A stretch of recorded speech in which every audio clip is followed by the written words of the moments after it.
Une délégation du Fonds monétaire international est en mission en Côte d'Ivoire. Le but, négocier un nouveau programme économique et financier avec l'État ivoirien. La mission reçue par le chef de l'État salue la performance économique ivoirienne. 394 nouveaux élèves gendarmes, dont 17 jeunes filles de l'école de gendarmerie de Torogué, viennent d'être présentés au drapeau. Les nouveaux gendarmes ont suivi 5 mois de formation en vue d'acquérir les rudiments militaires. Des éléments de la police criminelle ont démantelé un réseau d'enleveurs d'enfants. Ce réseau avait enlevé une fillette de 3 ans à Azaguié, puis demandé une rançon de 250 000 francs CFA à ses parents. Aux États-Unis, un homme noir a de nouveau été abattu par un policier lors d'un contrôle. C'est le 2e meurtre en 24 heures seulement aux États-Unis d'Amérique. Voilà pour les grandes lignes de cette édition. Bienvenue sur RTI1. Commençons tout de suite par le palais présidentiel où vient de se tenir un conseil des ministres. Les membres du gouvernement autour du président de la République, Alassane Ouattara, ont planché sur divers sujets d'intérêt national et noté entre autres la mise en place du Fonds ivoirien de l'innovation et la mise en place du plan d'urgence du Mont Péco avant d'adopter un projet de partenariat entre la Côte d'Ivoire et Afrinex Bank. Nous vous proposons maintenant un extrait du communiqué lu par le porte-parole du gouvernement ivoirien à l'issue de ce conseil des ministres. Nous écoutons le ministre Bruno Konena. Le conseil a adopté une communication relative au projet de partenariat entre l'État de Côte d'Ivoire et la Banque africaine d'import-export, Afreximbank. Ce projet porte sur un programme de développement et d'exploitation de zones et parcs industriels en Côte d'Ivoire sur une superficie estimée à 2000 hectares. Ce partenariat s'inscrit dans le cadre d'une initiative commune d'Afreximbank et de China Exim Bank d'un montant global pour l'ensemble des pays africains concernés d'1 milliard de dollars, soit 596 milliards de francs CFA, financé à hauteur de 15% par Afreximbank et 85% par China Exim Bank.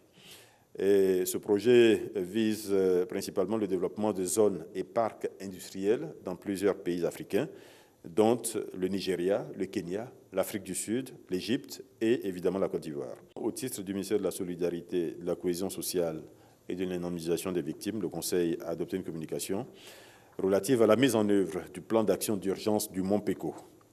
Ce plan, élaboré par le gouvernement avec la collaboration du coordonnateur humanitaire du système des Nations Unies, vise à mettre définitivement un terme à l'exploitation abusive et illégale du parc du Mont Péco, occupé, comme vous le savez, par des populations clandestines qui s'y sont installées à la faveur des crises survenues dans notre pays.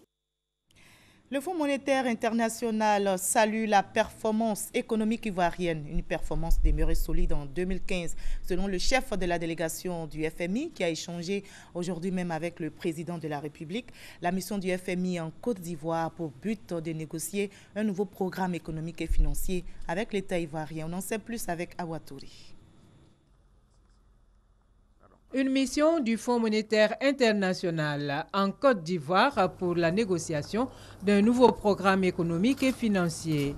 Au thème de cette mission de 15 jours, la délégation du Fonds monétaire international est venue présenter au président de la République Alassane Ouattara ses observations préliminaires.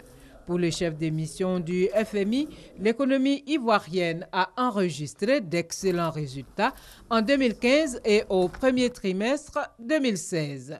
Les perspectives macroéconomiques pour le reste de l'année 2016 et le moyen terme sont favorables à la condition que les politiques mises en œuvre permettent de compenser les risques.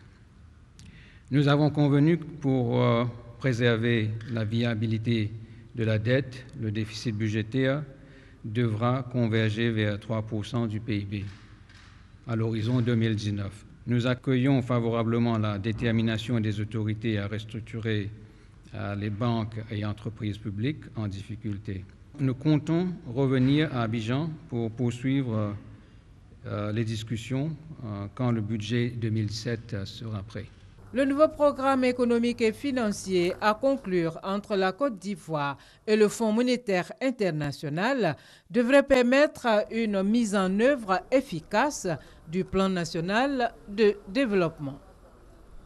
Et la délégation du FMI en mission Côte d'Ivoire a également eu une séance de travail avec la ministre du Plan et du Développement, Nialé Kaba. La mission s'est imprégnée des résultats du Plan national de développement 2012-2015 et la mise en œuvre de la phase 2, le PND 2016-2020. Herman Niamien. La délégation du Fonds monétaire international FMI, conduite par Dan Gura, est en mission de 2 semaines en Côte d'Ivoire pour négocier un nouveau programme économique et financier. La délégation a saisi l'occasion pour en savoir davantage sur les résultats du plan national de développement 2012-2015 ainsi que la mise en œuvre du tout nouveau plan 2016-2020. Nialé Kaba a donc profité de cette lucane pour présenter le cadre macroéconomique de ce nouveau plan, le programme d'investissement public et les comptes nationaux annuels. Le PND 2016-2020, lui, nous l'entamons donc dans un environnement favorable. Les axes de notre nouveau PND, qui a été chiffré à peu près 30 000 milliards de francs CFA, pour lequel le volume des investissements attendus de l'État est de 38%, soit 11 300 milliards de francs CFA. Le nouveau programme économique et financier a conclu avec le FMI devrait aider à accompagner efficacement la mise en œuvre de cet ambitieux plan de développement, a ajouté Nialé Kaba. La mission a salué les performances enregistrées en si peu de temps par le gouvernement avant d'inviter les autorités à redoubler d'ardeur, notamment au niveau des projets structurants pour l'atteinte des objectifs de croissance inclusive et d'un développement harmonieux. On ouvre le chapitre politique de cette édition avec le président du directoire du RHDP, le Rassemblement des oufouettistes pour la démocratie et la paix. Amadou Soumaoro était aujourd'hui même face à la presse nationale et internationale. Objectif, informer l'opinion sur les positions du RHDP quant aux préparatifs du référendum constitutionnel, la révision de la liste électorale, la mise sur pied du parti unifié. Le président du directoire du RHDP face aux journalistes pour des éclairages. Donner les positions du RHDP sur les grandes questions qui animent la vie politique en Côte d'Ivoire. La révision de la liste électorale, le référendum constitutionnel. Que chaque Ivoirien ait l'opportunité d'aller dire oui ou non. Une révision de la liste électorale à laquelle s'oppose l'opposition. Le regard du RHDP sur cette position. Ils disent non à quoi? Au projet? Quand on est au pouvoir, on doit être porteur de projet. Je ne crois pas qu'on peut mettre en face le rejet des 23 partis à la légitimité du peuple qui sera constitué. À moins que la démocratie soit aussi une démocratie à 2 vitesses. Les élections législatives pointent à l'horizon, les partis politiques se préparent. L'intérêt de la famille politique du RHDP doit passer en priorité. La volonté du PDCI-RDA, de l'UDPCI, du MFA, de l'UPCI, c'est d'aller à ces élections en RHDP. Qu'en sera-t-il de l'alternance politique en 2020? Qu'un cadre du PDCI vienne au pouvoir en 2020, ça pose problème à personne.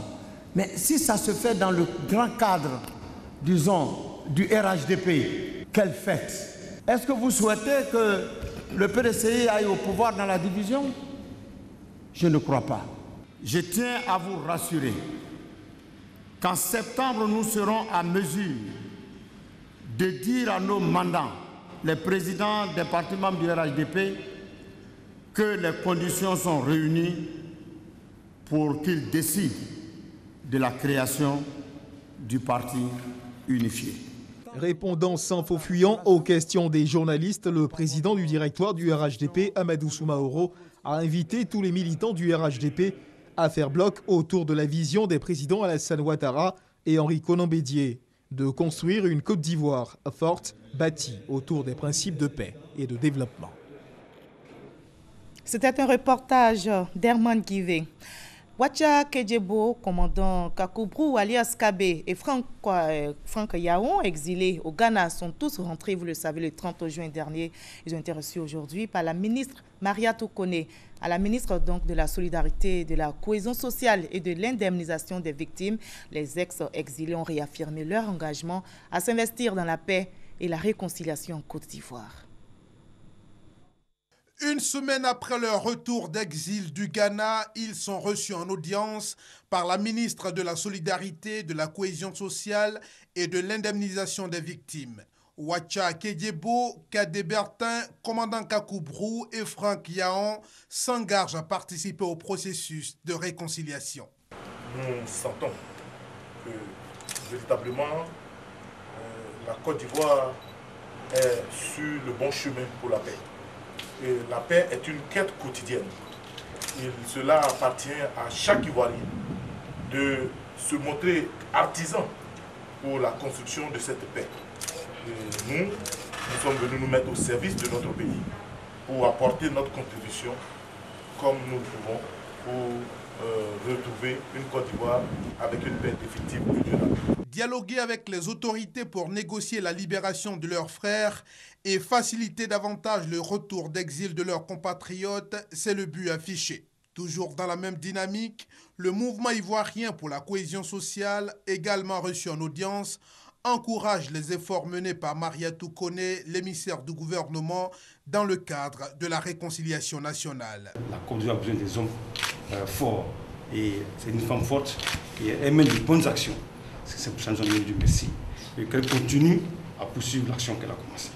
Et qu'aujourd'hui, tous nos frères et ceux qui sont en exil puissent rentrer au pays et que la Côte d'Ivoire reparte comme elle était avant. À ce jour, ce sont près de 20 000 réfugiés ivoiriens qui ont regagné le pays ces 8 derniers mois.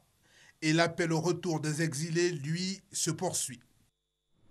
Reportage réalisé par Salima Toudia et Thomas Gessambi. Reparlons du PND. Comment mobiliser les ressources internes pour le financement du deuxième PND, Plan national de développement 2016-2020, après le groupe consultatif de Paris.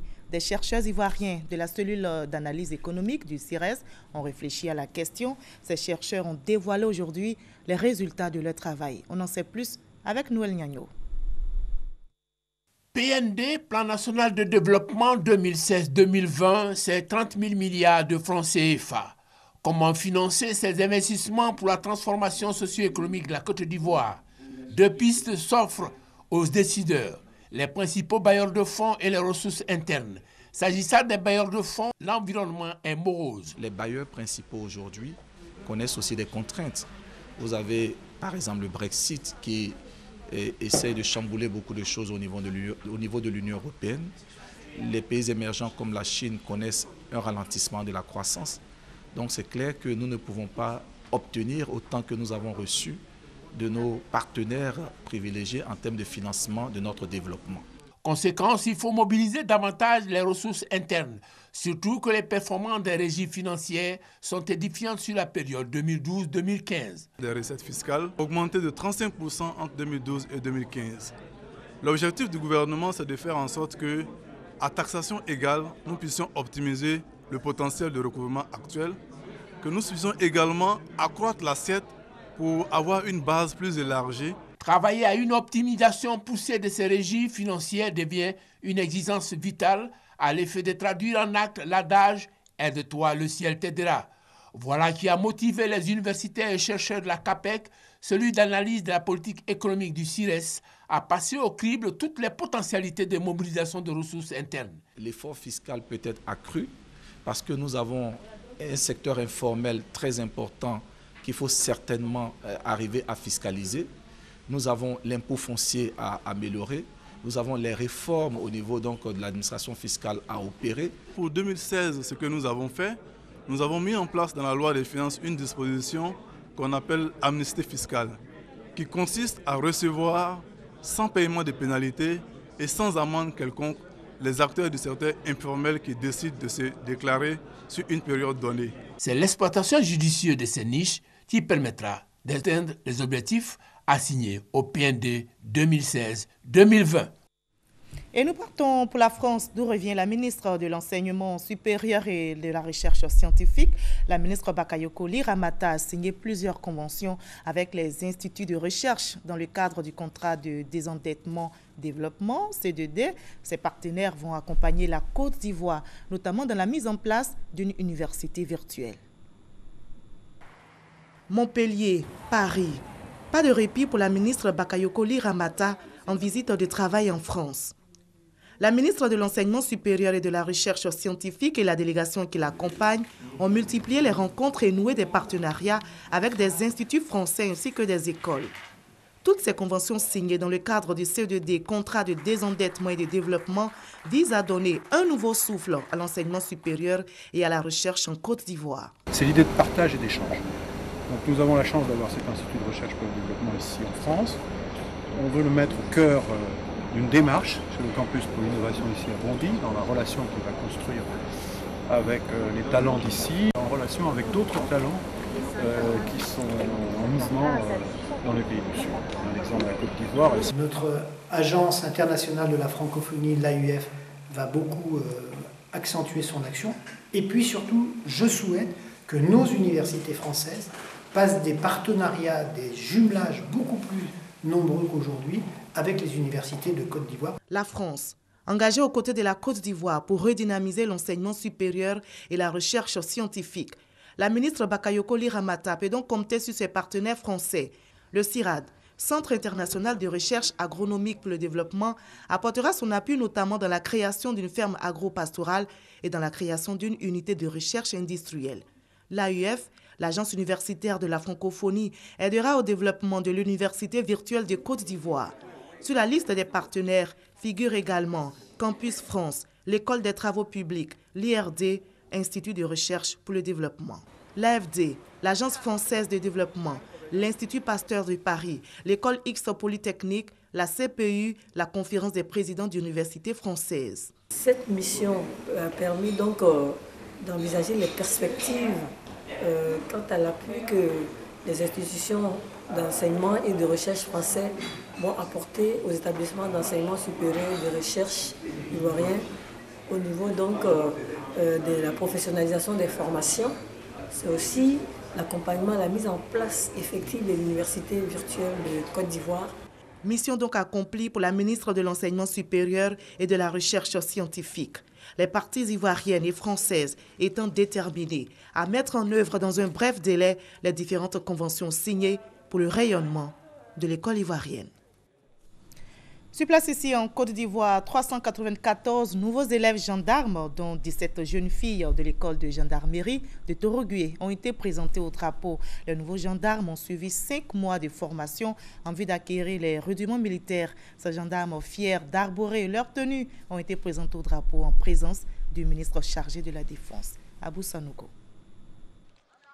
C'est une cérémonie propre à tous les corps d'armes. Elle marque l'achèvement de la formation initiale ou formation commune de base, période au cours de laquelle sont inculquées aux nouvelles recrues les notions élémentaires du combattant, le savoir-faire et le savoir-être nécessaires pour l'exercice du métier de gendarme. École de gendarmerie de Torogué à Daloa. 5 mois après leur entrée, 394 élèves sous-officiers, dont 17 jeunes filles, ont été présentés au drapeau en présence du ministre chargé de la Défense, Alain Richard Donvaï. Devant parents, amis, proches et connaissances, le commandant supérieur de la gendarmerie nationale, le général de corps d'armée Gervais Kwasi Kwaku, a rappelé aux nouveaux stagiaires les valeurs du drapeau national avant de leur signifier ce qui constitue désormais leur devoir. Élèves sous-officiers de première année, vous avez maintenant le droit de participer au salut aux couleurs. Vous êtes désormais de ceux qui ont la lourde tâche d'honorer et de défendre le drapeau national en tout temps et en tout lieu contre toute forme d'agression, et ce, jusqu'au sacrifice suprême. S'agissant des nouveaux défis sécuritaires, notamment la menace terroriste, le ministre chargé de la Défense, Alain Richard Donvaï, a demandé aux gendarmes d'être vigilants et d'entretenir des liens étroits avec les populations. Le terrorisme n'est plus un risque sécuritaire, mais plutôt une guerre déclarée à tous les États. Aujourd'hui, plus qu'hier, vous devez être concernés par ce fléau planétaire. Un autre point de cette cérémonie, consacrée à la célébration de l'excellence, a été marqué par la récompense des 3 meilleurs élèves sous-officiers de première année et des 3 meilleurs sous-officiers de l'encadrement. Ils sont déjà sur le terrain. Ils viennent de réaliser un coup de filet. Des éléments de la police criminelle ont démantelé un réseau d'enleveurs d'enfants. Ce réseau avait enlevé une fillette de 3 ans à Azaguié, puis demandé une rançon de 250 000 francs CFA à ses parents. Eh bien, le rêve sera brisé. Le gang a été appréhendé à Nonkoa, un village dans la sous-région. Le témoignage est signé Abou Sanogo. La petite Noura, âgée de 3 ans, heureuse de retrouver son père. Elle qui avait été enlevée depuis le 21 juin dernier dans la localité d'Azaguié. L'auteur de cet enlèvement, Serge Henri Nda, étant dans un besoin pressant d'argent, il mûrit l'idée de kidnapper cette fillette pour ensuite demander une rançon. Il a pris pour que tes parents me donnent un peu d'argent, et puis je la libère, puis il prend l'argent pour faire mon lit. Le mardi 21 juin, il enlève la fillette et se rend à Abidjan, puis poursuit son chemin sur Azaguié, plus précisément à Nonkoa, où vit son frère jumeau. À ce dernier, il fait croire qu'elle est son enfant. Quand je suis arrivé là-bas, ils m'ont demandé c'était pour qui l'enfant là. Il a dit j'ai fait avec une femme, qu'elle n'est pas là, pourquoi elle a pris l'enfant pour venir. Il reconnais mon erreur. Mes frères ils sont innocents. Il a tué comme ça. Il a dit l'enfant c'est pour lui. Il a fait ça à une femme d'après. Le lendemain de son arrivée à Nonkoa, il utilise le téléphone de l'ami à son frère pour joindre le père de la fillette. C'est après l'enlèvement de l'enfant 6 jours que mon téléphone sonne. Et puis j'ai décroché, il dit que mon ami, c'est votre enfant qui a perdu là? J'ai dit oui. Il dit d'accord, après je vais te rappeler. Donc c'est après maintenant, il m'appelle pour dire qu'il faut 300 000. Dans 300 000 maintenant, j'ai essayé de négocier. Il dit moi 250 000, lui il peut accepter. Mais il va me donner un numéro et puis je vais envoyer l'argent là sur son compte. Maintenant il est en train de me donner un dernier délai, c'est vendredi. Si je n'ai pas envoyé l'argent, je n'aurai plus mon enfant. Mais tellement à faire les sessions, je suis venu déclarer aussi à la PJ ici, vraiment grâce à la PJ aussi, vraiment ils sont partis le trouver dans un campement. C'est donc exploitant ces informations qu'une mission de la police criminelle a permis d'interpeller ces 3 individus dans le village de Nonkoa, à environ 8 km d'Azaguié. Ils seront conduits devant le parquet pour répondre des faits d'enlèvement d'enfants et de séquestration. Voilà, félicitations donc à ces éléments de la police criminelle qui ont démantelé ce réseau d'enleveurs d'enfants. Le gouverneur du district d'Abidjan institue le prix Alassane Ouattara du jeune entrepreneur émergent. Ce prix vise à financer les jeunes porteurs de projets. L'intention est affichée, lutter contre le chômage des jeunes en Côte d'Ivoire. Après les 2 premières éditions, Robert Begré-Mambé investit le terrain pour s'enquérir de la situation des bénéficiaires. Grâce Kando. Riviera Faya dans la commune de Cocody. Nous sommes dans une poissonnerie. Cette activité gérée par cette dame a été possible grâce au prix Alassane Ouattara du jeune entrepreneur émergent du district d'Abidjan. Je suis ingénieur en génie industriel et alimentaire. Je n'ai pas encore d'emploi. Donc j'ai saisi cette opportunité-là où, par la grâce de Dieu, j'ai pu être lauréate. J'ai bénéficié de 5 millions de la part du district. Pour un début, je pense que c'est bon. Les jeunes entrepreneurs émergents, on les retrouve dans divers domaines d'activité. Élisée, par exemple, est spécialiste des arts. Cet autre jeune lui a développé une technique de lavage auto sans eau. On travaille avec des produits biodégradables qui permettent de nettoyer, protéger et faire briller la voiture sans utiliser une goutte d'eau. Je remercie le président de la République qui a donné son nom à ce prix, aussi au gouverneur qui ont cru aux jeunes en termes de projet. C'est une nouvelle manière de faire la décoration. Beaucoup viennent s'imprégner de ce que c'est que la mosaïque et qu'est-ce que nous pouvons offrir. Le prix du jeune entrepreneur émergent fait des heureux. Déjà une 60aine de bénéficiaires, mais sont-ils réellement installés? Dans quelles conditions travaillent-ils? Visite de terrain du gouverneur du district autonome d'Abidjan pour s'enquérir de la situation. Nous avons éprouvé de la fierté pour eux parce que souvent ils sont partis de rien et avec le soutien que le président a permis de leur accorder, des jeunes entrepreneurs utilisent en saison basse près de 200 à 250 autres jeunes et en saison haute 350 à 500 jeunes. C'est un gisement important d'emploi que ces jeunes entrepreneurs offrent aux autres jeunes Ivoiriens pour les former à l'entreprise et pour les disposer à réaliser leurs rêves. Pour les 2 premières éditions du prix Alassane Ouattara du jeune entrepreneur émergent, plus de 400 millions ont été injectés pour le financement des jeunes porteurs de projets. Le lancement de la 3e édition aura lieu en août prochain. La diaspora ivoirienne prend une part active au développement de la Côte d'Ivoire. Ils sont de plus en plus nombreux, ces Ivoiriens qui rentrent au pays pour contribuer à la relance socio-économique. Notre équipe de reportage est allée à la rencontre de deux de ces Ivoiriens de la diaspora. Vincent Lignon et Marcène Soumaoro se sont installés respectivement dans la restauration et l'élevage hermaniamien.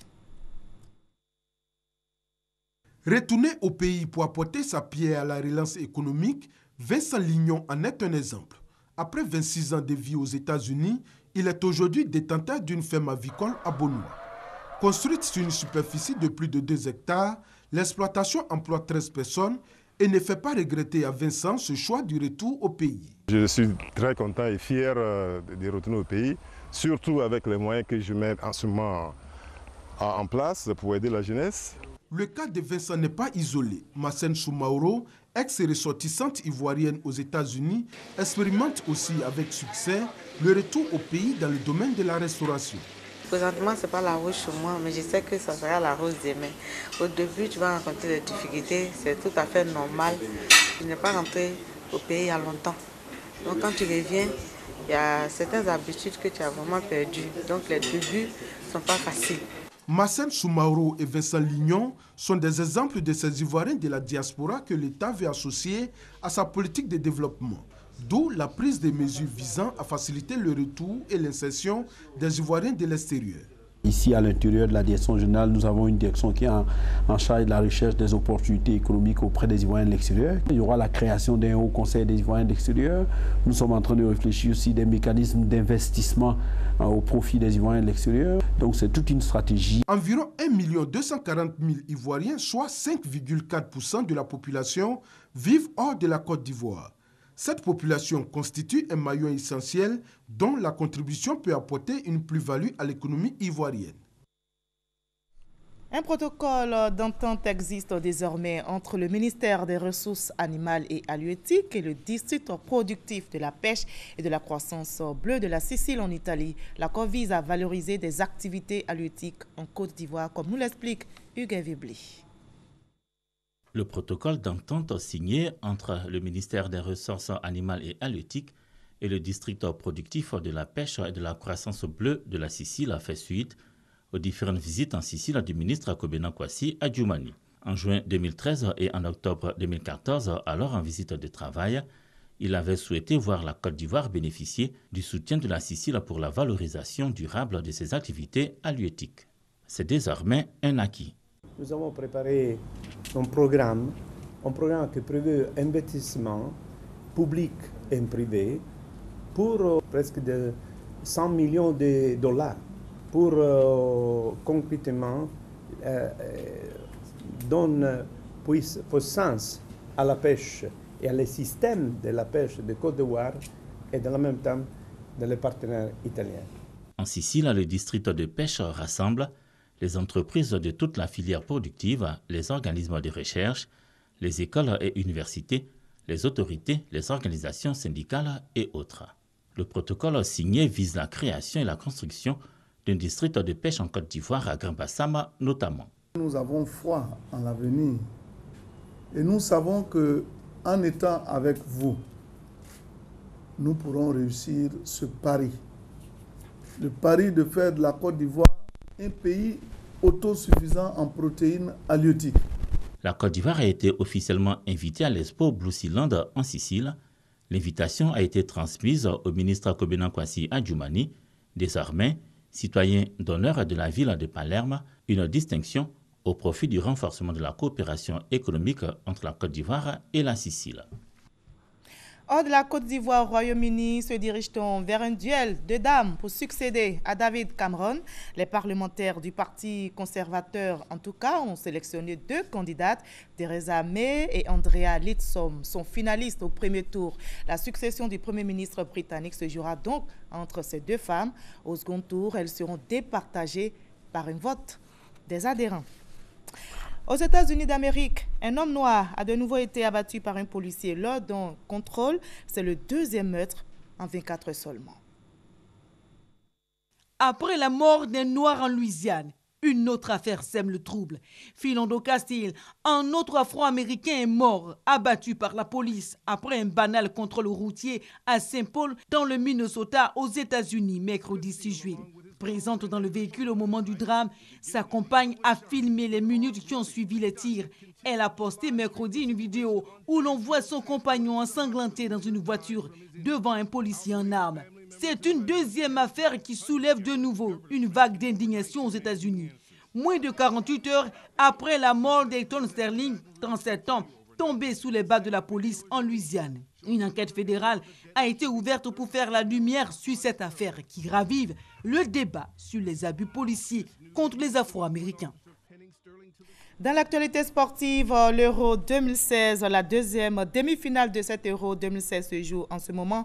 À 20 minutes de la fin de la rencontre, la France est tout près d'une finale. Les Bleus mènent depuis la 44e minute de la première période, 2-0. Et sachez que le vainqueur de ce match rencontrera en finale l'équipe du Portugal de Cristiano Ronaldo le dimanche 10 juillet prochain. Fin de cette édition. Merci à vous tous de votre aimable attention. À 23h, retrouvez Hamza Diaby.